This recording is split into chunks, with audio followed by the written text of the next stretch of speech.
Halo guys, this is my first video. Dan di video pertama ini aku akan membahas mengenai PPL atau proyek perangkat lunak.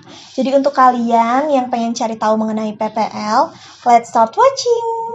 Pertama-tama, apa sih itu proyek perangkat lunak? Proyek perangkat lunak berasal dari kata proyek dan perangkat lunak. Lalu, apa sih itu proyek? Proyek adalah sebuah kegiatan yang bersifat sementara, yang mana telah ditetapkan waktu awal dan berakhirnya untuk mencapai suatu tujuan dan memperoleh hasil yang lebih maksimal.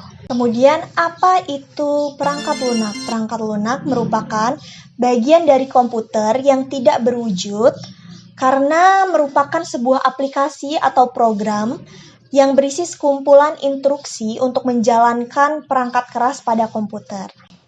Jadi, proyek perangkat lunak merupakan suatu kegiatan untuk melakukan perencanaan, pengorganisasian, pengarahan, pengontrolan sumber daya untuk membuat suatu proyek perangkat lunak atau program komputer serta mencapai tujuan tertentu dalam batas waktu, biaya, dan ruang lingkup.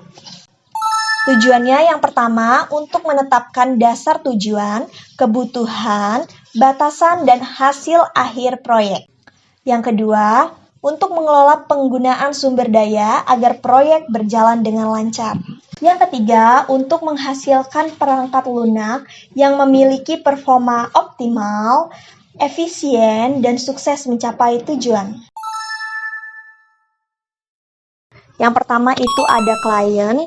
Klien itu adalah pemilik serta pemberi proyek. Lalu tugas dari klien yaitu menentukan kebutuhan perangkat lunak yang akan dibuat.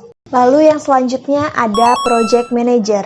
Project manager adalah ketua dari tim proyek yang bertanggung jawab untuk mengelola sumber daya yang ada untuk mencapai tujuan proyek. Yang pertama, mengidentifikasi dasar tujuan, kebutuhan, batasan, dan hasil akhir proyek. Lalu yang kedua, itu mengkoordinasikan berbagai harapan dari kebutuhan dari masing-masing stakeholder yang berkepentingan. Lalu yang ketiga, itu merencanakan, melaksanakan, dan mengawasi proyek. Lalu selanjutnya ada programmer. Programmer adalah individu yang mengimplementasikan, mengemas, dan memodifikasi algoritma serta struktur data yang ditulis dalam sebuah bahasa pemrograman. Yang pertama yaitu menulis program atau coding dengan menggunakan bahasa pemrograman tertentu. Dan yang kedua yaitu memahami konsep basis data. Lalu yang ketiga yaitu mengoperasikan aplikasi basis data. Lalu selanjutnya itu ada desainer. Desainer adalah individu yang merencanakan, merancang, mengembangkan, dan menerapkan sistem informasi baru yang mengintegrasikan teknologi hardware, software, dan jaringan. Yang pertama yaitu menyelesaikan persyaratan analisis untuk mengetahui kebutuhan end user atau pengguna.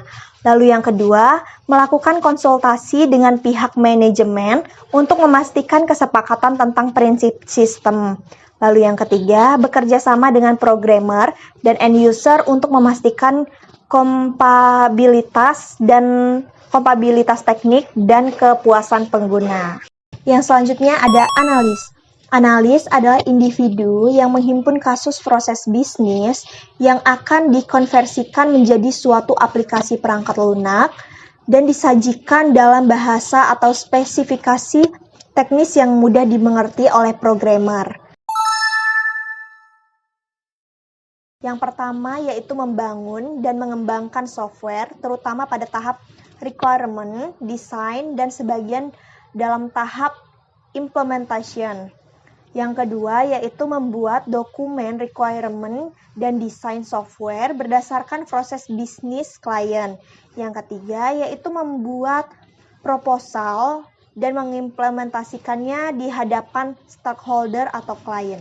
Lalu yang selanjutnya ada end user. End user adalah individu yang menggunakan dan memanfaatkan perangkat lunak yang akan dibangun dari suatu proyek. Lalu yang terakhir ada investor.